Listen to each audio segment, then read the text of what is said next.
So that's what we are going to create in this tutorial. Before we start, go to your user preferences and under the add-ons tab, enable the Pi menu add-on.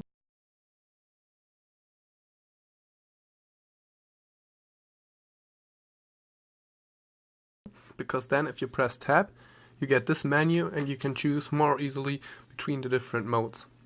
So now we go into edit mode and move the cube up by 1 Blender unit, so that it's right above the origin, and if we scale it, it stays above the grid. Then create an armature, single bone, and scale it up by 2.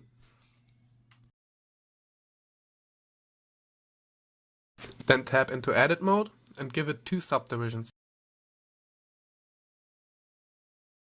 And scale the middle bone up, because the others will just be there to control the middle one.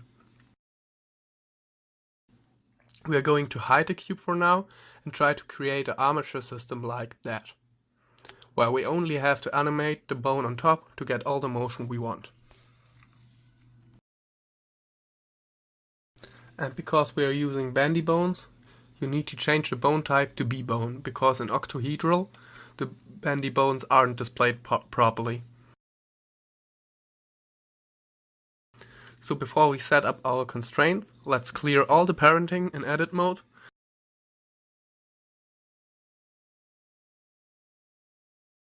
So that every bone is separately. Now we can set up our constraints. There are 2 methods on how to do that. First one, by going into the Constraints tab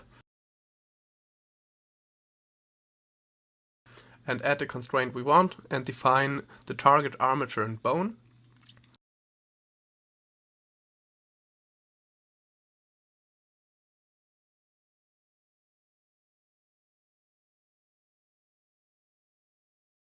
And second, by first selecting the bone you want to set as a target, and then with Shift hold down the one the constraint should be at, and pressing Ctrl Shift C and choose what you need. In our case it's the stretch 2 constraint.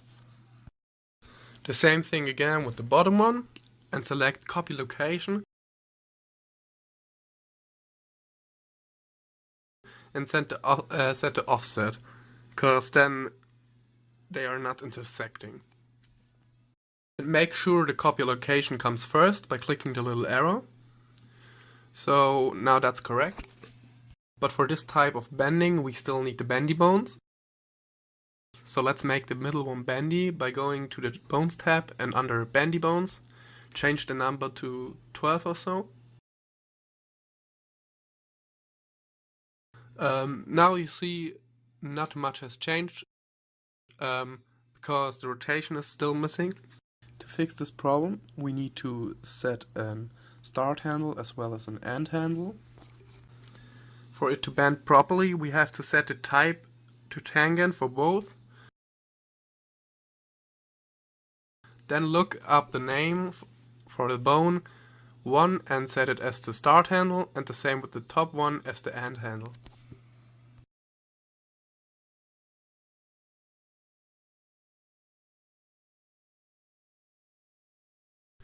And now you see that it bends properly. So now let's unhide the cube, tap into edit mode, give it a few loop cuts, and then parent it to the bones with automatic weights.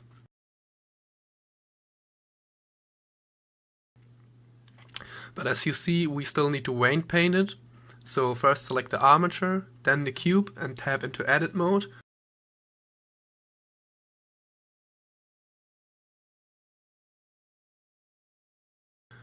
Now I'm adding a little bit of weight there, and at the bottom. And now we can start animating.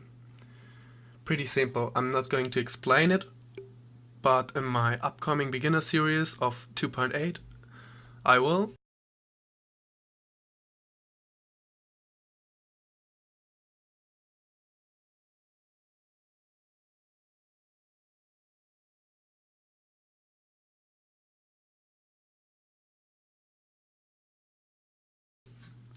Okay, so now I add a bevel modifier.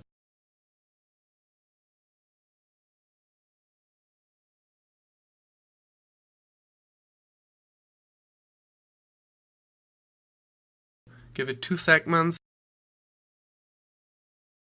and the subdivision surface modifier, and shade it smooth. If you don't have this option in your Pi menu, press F3 and type in shade smooth and click it. So now let's turn on screen space reflections and refraction and add a glass material, and make sure in your material settings refraction is also enabled.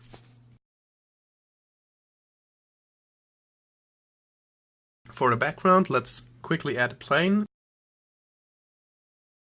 scale it up,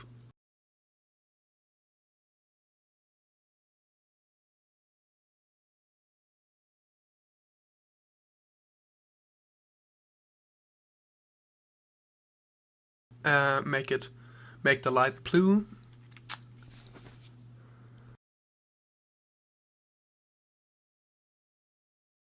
now let's also add a shader to the plane and change the window to be a shader editor.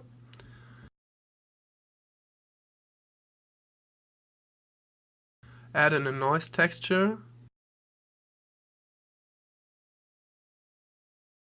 Now plug that into the roughness.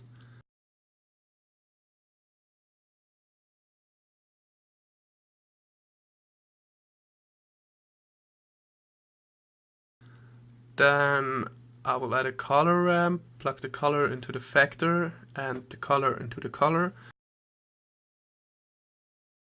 and choose whichever colors you want.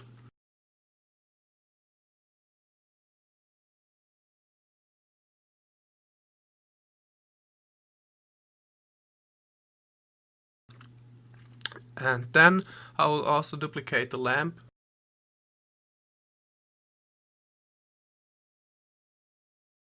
Turn the strength down and give it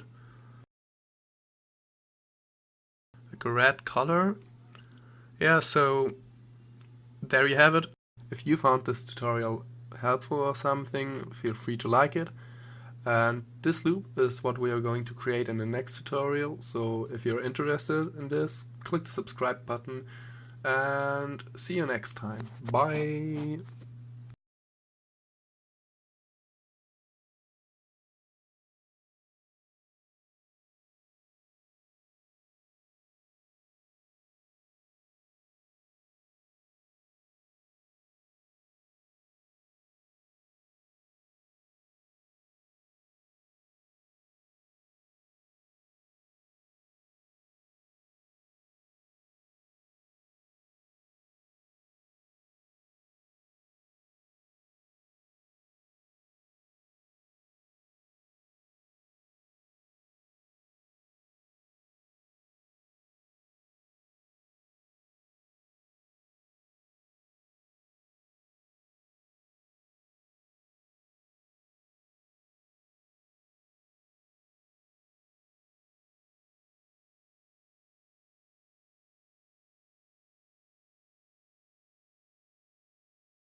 I don't really feel like it could help anybody, so I think tutorials like this will not come again in the future.